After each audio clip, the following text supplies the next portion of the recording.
Hello guys, कैसे हैं आप? हाजिर हो आई एम ज़ॉम्बी के एपिसोड 22 के साथ।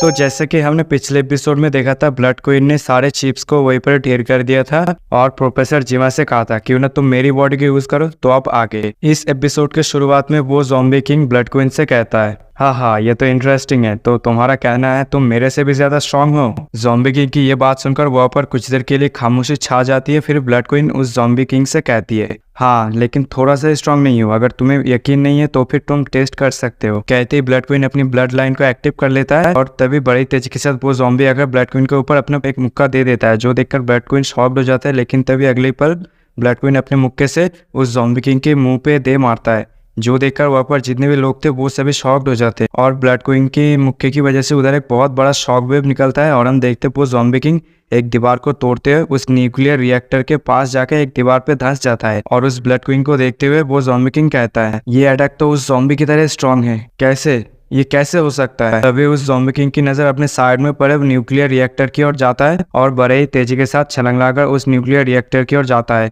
और चिल्लाते हुए कहता है, अगर मैं जीत नहीं सकता तो फिर मैं तुम सबको लेकर मरूंगा। जो देखकर प्रोफेसर जिमा का सबॉर्डिनेट कहता है, प्रोफेसर उसे रोको, वो तो न्यूक्लियर रिएक्टर की ओर जा रहा है। और हम देखते हैं उधर सभी लोग घबरा जाते हैं और वो ज़ॉम्बी जाकर न्यूक्लियर रिएक्टर के साथ कुछ करने लगता है। जो देखकर प्रोफेसर जिमा का सबॉर्डिनेट कहता है, मुझे पता था ये बंदा हमें धोखा देगा। लेकिन हम तभी देखते ब्लड क्वीन अपने हाथ को फ्लिक करता है, जिसके चलते हम देखते उस न्यूक्लियर रिएक्टर पे जहाँ पे आग लगा था, अगले ही पल हम देखते पूरे अपने सही सलामत स्टेट में आ जाता है। जो देखकर वहाँ पर जितने भी लोग थे वो सभी फिर से शॉक्ड हो जाते थे और उन सभी के मुंह बाहर निकल जाते हैं। लेकिन तभी अगले ही पल देखते वो न्यूक्लियर रिएक्टर प्रेशर की वजह से वहीं पर चपटा हो जाता है और जिसके चलते हम देखते वो ज़ॉम्बी भी उधर चपटा होने लगता है। इसके ऊपर ब्लड क्वीन ने शायद कोई ग्रेविटी अटैक कर दिया होता है। खैर जो भी हो, ये सब देखकर वहाँ पर जितने भी लोग थे, प्रोफेसर जिमा, उसका सबॉर्डिनेट या था आयरन मैन और उसका चीफ भी बहुत ज्यादा घबरा जाता है। फिर ब्लड क्वीन उस ज़ॉम्बी से कहता है, तुम्हारी हिम्मत कैसी है, अपनी इस छोटी सी ताकत के साथ तुम खुद को किंग कहो। हाँ, कहते ही ब्लड क्वीन अपने हाथों को मूव करता है, जिसके चलते हम देखते वो ज़ॉम्बी उड़ता हुआ आकर ब्लड क्वीन के हाथों में आ जाता है और फिर वो उस ज़ॉम्बी से कहती है, तो फिर मुझे बताओ उस ज़ॉम्बी ने तुम्हें कैसे मारा था। जो सुनकर वो ज़ॉम्बी वहीं पर घबरा जाता है और वो चिल्लाते हुए कहता है, क्या। तभी हम देखते हैं ब्लड क्वीन के आंखों में वो देखता है और जैसे ही वो ब्लड क्वीन के आंखों में देखता है उससे वहाँ पर ब्लड क्वीन का एक बहुत बड़ा सा वही ज़ॉम्बी जैसा सीन दिखाया जाता है। जो देखकर वो ज़ॉम्बी बहुत ही ज्यादा घबरा जाता है और कहता है, तो तुम दोनों ही मॉन्स्टर हो प्रीवियस सिविलाइजेशन से, है ना। कहते ही वो एक जबरदस्त चीख मारता है और हम देखते हैं वहीं पर ही वो शायद बेहोश हो गया या फिर मर गया, जो भी हो। ये देखकर ब्लड क्वीन उससे कहती है, तुम्हें शायद पता नहीं तुम्हारा जगह कहाँ पर। कहते ही वो उस ज़ॉम्बी को नीचे जमीन पर पटक के मारता है। तो यहाँ पर हमारा कहानी सुनने वाला फिर से आ जाता है और कहता है, तो जैसा कि ज़ॉम्बी किंग को फिर से रेजरेक्ट किया गया था, जिसे मार दिया गया था, लेकिन वो फिर से मर गया ब्लड क्वीन के हाथों में। उस ज़ॉम्बी किंग को वहीं पर मरा हुआ देखकर वहाँ पर जितने भी लोग थे वो सब स्पीचलेस हो जाता है। फिर वो ब्लड क्वीन प्रोफेसर जिमा से कहता है, प्रोफेसर जिमा, मुझे लगता है ये बहुत ही ज्यादा इनफ होगा तुम्हारे वेसल बनने के लिए, है ना। कहते ही वो प्रोफेसर जिमा की ओर देखता है, जो सुनकर प्रोफेसर जिमा एक इविल सा स्माइल देते हुए कहता है, हाँ क्यों नहीं। फिर हमारा सीन यहीं पर ही कट हो जाता है। फिर हमें ज़ॉम्बी पेविलियन का सीन दिखाया जाता है, जहाँ पर हम देखते हैं ज़ॉम्बी पेविलियन के ऊपर वर्मिन को लटका के रखा गया होता है और फिर हम अंदर का सीन देखते हैं, जिसके अंदर हम देखते हैं मिस वायलेट ज़ॉम्बी पेविलियन में आया होता है और उसके सामने हैमरहेड आ जाता है। जो देखकर मिस वायलेट हैमरहेड से कहती है, मेरे सामने से हटो, मुझे बहुत ही इंपॉर्टेंट काम करना है तुम्हारे मास्टर के साथ, वो कहाँ पर है। मिस वायलेट की ये बात सुनकर हैमरहेड घबरा जाता है और फिर मिस वायलेट से कहता है, प्रेसिडेंट आप इस वक्त नहीं जा सकते, ये अच्छा टाइम नहीं है हमारे किंग से बात करने का। जो सुनकर मिस वायलेट कहती है, नहीं ये बहुत ही ज़्यादा इमरजेंसी है, मेरे पास कोई चारा नहीं है, मुझे जल्दी से तुम्हारे किंग के पास ले चलो। जो सुनकर हैमरहेड घबराते हुए कहता है, नहीं आप नहीं जा सकते, ये बहुत ही ज्यादा डेंजरस है। जो सुनकर मिस वायलेट कहती है, क्या डेंजरस, आखिर तुम कैसे बैकी बात कर रहे हो। कहते ही वो उस पेविलियन का दरवाजा खोलकर एक रूम में एंटर होता है और कहता है, एक्सक्यूज मी ज़ॉम्बी, मेरे पास एक न्यूज़ है तुम्हारे लिए और वो भी बुरी। लेकिन वो जैसे अंदर आता है और हम देखते हैं हमारे ज़ॉम्बी जो एक जूस को पी रहा होता है और कहता है, यो। जो देखकर मिस वायलेट बहुत ही ज्यादा शॉक्ड हो जाता है और फिर घबराते हुए कहता है, अरे तुम तो इस तरह से बात नहीं करते थे, है ना। जो सुनकर ज़ॉम्बी कहता है, तुम्हें नहीं लगता ये बहुत ही ज्यादा इंटरेस्टिंग है, हर वक्त हर चीज को एक साथ बदलते रहना ना। खैर छोड़ो, आखिर तुम मुझे किस लिए ढूंढ रहे थे। जो सुनकर मिस वायलेट कहती है, प्रोफेसर जिमा वहां से भाग गया। जो सुनकर अपने ज़ॉम्बी कहता है, मुझे पता था, तुम कचरा समझ लोग कहेगा, तुम लोगों को क्या लगता है तुम उस लिटिल रेड को स्टॉप करके रख सकते हो क्या। जो सुनकर मिस वायलेट शॉर्ट हो जाता है और कहता है, आखिर तुम्हें कैसे पता, ये तो कुछ मिनट पहले ही हुआ था, 10 मिनट पहले ही हुआ, आखिर तुम्हें कैसे पता ये सब। जो सुनकर अपना ज़ॉम्बी कहता है, क्योंकि उस लिटिल रेड ने अपने ब्लड लाइन पावर को यूज किया था, सो ये नेचुरल है, मुझे पता चल गया। जो सुनकर मिस वायलेट कहती है, ब्लड लाइन पावर। कहती है वो अपने ज़ॉम्बी के करीब आता है और कहता है, मुझे जल्दी से जाकर इस इम्पोर्टेंट न्यूज़ को हायर अप्स को रिपोर्ट करना होगा। लेकिन तभी अपना ज़ॉम्बी उस मिस वायलेट को अपने करीब खींच लेता है और उससे कहता है, जबकि तुम यहाँ पर आ ही चुके हो तो इतनी जल्दी जाने का कोई फ़ायदा नहीं, चलो घूम के आते। और वैसे भी मैंने इंसानों के साथ अच्छा सा पीसफुल वक्त नहीं गुजारा, तो चलो हम जाकर कुछ खाना खाते हैं और क्यों ना मैं तुम्हें अपने सिटी को एक टूर दे दूं। जो सुनकर मिस वायलेट कहता क्या कि क्या, और फिर वो ज़ॉम्बी से अपने हाथ को हटाते हुए कहता है, क्या तुम्हें ये फनी लगता है? हाँ, तुम मुझे अपना सिटी दिखाना चाहते हो, क्या तुम्हें ये फनी लगता है? और वैसे मुझे पता है तुमने इंस्पेक्टर चैंग के साथ क्या किया था और मेरे पास टाइम नहीं है तुम्हारे साथ खेलने की। यहाँ पर एक इमरजेंसी आ गई, मुझे जल्दी से वापस जाना होगा। कहती ही मिस वायलेट वहां से जाने लगती है, लेकिन तभी अपना ज़ॉम्बी कहता है, क्या तुम इंटरेस्टेड नहीं हो ब्लड लाइन पावर के बारे में जानने के लिए? जो सुनते मिस वायलेट वहां पर रुक जाता है और कहता है, क्या तुम्हारे पास भी ब्लड लाइन पावर है क्या? जो सुनकर अपना ज़ॉम्बी एक इविल सा लुक देता है। मिस वायलेट ज़ॉम्बी से कहता है, ठीक है, ये लेडी तुम्हारे साथ एक डेट पर जाएगी, चलो। फिर से नहीं पर ही कट हो जाता है। फिर हमें एक हॉस्पिटल का सीन दिखाया जाता है, जहाँ पर हम देखते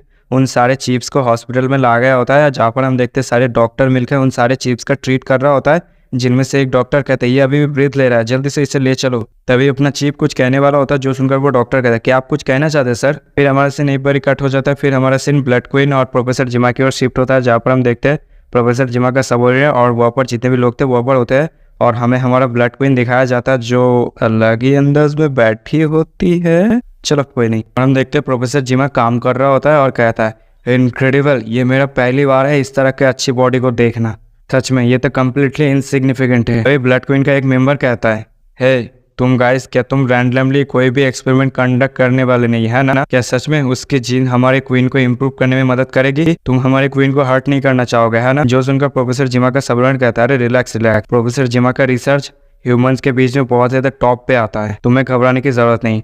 जो सुनकर प्रोफेसर जिमा कहता है, इस तरह का चीज पहले भी सक्सेसफुल हो चुका है, और वैसे भी ज़ॉम्बी के पास इनहेंस करने का काबिल थे, और तुम्हारा जो क्वीन है वो इंसान नहीं है, तो इसमें शायद कोई भी प्रॉब्लम नहीं होगा, बस हमें सिर्फ ज़ॉम्बी का जीन्स चाहिए। जो सुनकर ब्लड क्वीन की मेंबर जो कह रहा था वो वहीं पर खामोश हो जाता है, और फिर वो कहता है, तुम हमारे ऊपर एक्सपेक्ट नहीं कर रहे कि हम जाके ज़ॉम्बी की एक बाल को उखाड़ के ले आए, है ना? जो सुनकर प्रोफेसर जिमा उनसे कहता है, मैं कोई पागल नहीं हूँ जो तुम लोगों को भेजूंगा। जो सुनकर वो दोनों वहीं पर ही खामोश हो जाता है। फिर वो लड़की कहती है, तो फिर हम लोग कैसे उसकी जीन्स को लाएंगे? ज़ॉम्बी आकर तुम्हें खुद तो नहीं देने वाला, है ना? जो सुनकर प्रोफेसर जिमा के सबोर्डिनेट हंसता है और फिर अपने जेब से एक लिक्विड की बोतल को निकलकर कहता है, ये बहुत ही ज्यादा आसान है, तुम लोग हमें रोक नहीं सकते। उसको वो बोतल निकलता हुआ देखकर वो दोनों बहुत ही ज्यादा शॉक्ड हो जाते हैं और फिर कहता है, आखिर तुम्हें ये कैसे मिला? जो सुनकर प्रोफेसर जिमा कहता है, यहाँ पर एक इंसान है जिसके पास ज़ॉम्बी का जीन्स है, जिसको ज़ॉम्बी ने एक बार काट लिया था, जिसके चलते उसे एक पूरा दिन एक्सपेरिमेंट को करना पड़ा उसकी फुल बॉडी चेकअप के लिए। और मेरा एक लोग था, उससे मैंने कहा कि उसका एक ब्लड का सैंपल मेरे को चाहिए, तो इसके चलते मेरे को ये मिल गया।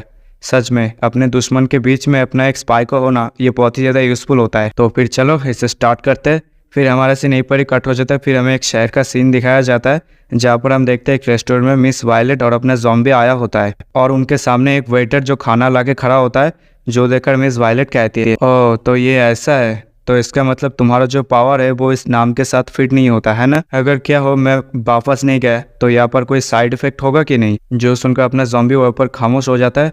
जो देखकर मिस वायलेट कहती है, कुछ कहो यार। लेकिन हम देखते हैं अपना ज़ॉम्बी जो अपने पहले स्टेट में आ गया होता है, जो देखकर मिस वायलेट ज़ॉम्बी के ऊपर भड़क जाती है और उसका शर्ट का कलाई पकड़कर उसे खींचते हुए कहता है, तुम केविन अपने नॉर्मल स्टेट में आने से पहले कुछ बोल नहीं सकते थे क्या? मैंने अपने सारे इंपॉर्टेंट मैटर को गिव अप कर दिया तुम्हारे साथ डेट करने के लिए, और तुम अपने चेहरे को बदल नहीं सकते और ऐसा प्रिटेंड नहीं कर सकते क्या तुम कुछ नहीं जानते। जल्दी से तुम्हें भी कुछ रिस्पॉन्सिबिलिटी लेना चाहिए, जल्दी से वापस अपने पहले स्टेट में आ जाओ जल्दी। जो सुनकर अपना ज़ॉम्बी मासूम बनते हुए कहता है, मुझे नहीं पता कैसे, और वैसे भी मैंने तुम्हें फोर्स नहीं किया मेरे साथ आने के लिए, तुम खुद ही मेरे साथ आए। जो सुनकर मिस वायलेट और भी ज्यादा भड़क जाती है। फिर वो उस शेफ से कहते हैं, जल्दी से तुम्हारे पास कोई चिली है क्या? तो मुझे 1 किलो दो जल्दी से। जो सुनकर वो शेफ कहता है, नहीं हमारे पास कोई भी चिलीज नहीं है, इस सिटी में जितने भी चिलीज थे वो सब डिपार्टमेंट हेड ब्लैकी के द्वारा सीज कर लिया गया है। फिर हमारे सीन यहीं पर कट हो जाता है और फिर हमें 2 महीने बाद का सीन दिखाया जाता है और हमें अस्पताल का सीन दिखाया जाता है, जहाँ पर हम देखते हैं वही 100 डिपार्टमेंट हेड को, जो अपने चीफ से कहता है, ये दूसरी बार है जो मैं तुमसे मिलने आया हूँ हॉस्पिटल में। जो सुनकर वो चीफ कहता है, मैंने तुम्हें अपने कॉन्शियसनेस लॉस्ट होने से पहले तुम्हें एक मैसेज डिलीवर करने के लिए कहा था, क्या तुमने वो किया? जो सुनकर 100 डिपार्टमेंट हेड कहता है, रिलैक्स, शांत हो जाओ, मैंने सैटेलाइट फ़ोन को यूज़ करते हुए मैसेज को बहुत ही जल्दी सेंड कर दिया है और यहाँ तक मैंने रेड लेवल इमरजेंसी अलार्म को भी ट्रिगर कर दिया है। लेकिन सच में तुम कचरा हो। वहाँ पर तुम जैसे कई सारे लोग थे और वहाँ पर वॉइस एक्टिवेट न्यूक्लियर भी था, लेकिन वो सब डिस्ट्रॉय हो गया बस एक सिंगल लड़की की वजह से, है ना। जो सुनकर चीफ स्वॉर्ड हेड डिपार्टमेंट से कहता है हमारा जो ओपोनेंट है इस बार वो बहुत ही डिफरेंट है। वो न्यूक्लियर ऑफ हो गया था लेकिन वो कैसे न करके मैनेज करके उसे सरपास कर लिया और उसे नॉर्मल स्टेट में लाया था। और वो एक ऐसी औरत है जो हमारे इस एरा से नहीं है। जो सुनकर स्वॉर्ड हेड डिपार्टमेंट कहता है हाँ मुझे पता था, मैंने पहले इस मैसेज को डिपार्टमेंट हेड को डिलीवर कर दिया है और वो रिसीव भी हो गया होगा। फिर हमारा सीन यहीं पर ही कट हो जाता है। फिर हमें गैरेज का सीन दिखाया जाता है जहाँ पर हम देखते कई सारे मशीन पड़ा हुआ होता है, जहाँ पर एक आदमी कहता है आखिर किसने सोचा था कि हम लोग सिटी के नीचे होंगे और उन लोगों की टेक्नोलॉजी एडवांसमेंट इतना भी लो नहीं है। लेकिन ये बहुत ही ज़्यादा शर्म की बात है, वो सब डिस्ट्रॉय हो गए। जो सुनकर एक बंदा कहता है हाँ समझ गया, और वो बंदा एक आदमी से कहता है डिपार्टमेंट हेड सर ये एक इमरजेंसी है, और हमें एक आदमी को दिखाया जाता है या फिर साइबर्ग जो भी है शायद यही डिपार्टमेंट हेड है। तो यहीं पर इस एपिसोड की एंडिंग होती है। अगर आपको वीडियो और मेरी एक्सप्लेनेशन पसंद आती है तो वीडियो को लाइक कमेंट शेयर कर दीजिए, और जिन्होंने मेरे चैनल को सब्सक्राइब नहीं किया वो सब चैनल को जल्दी से जल्दी सब्सक्राइब कर ले। मिलते हैं अगले वीडियो में, तब तक के लिए सायोनारा।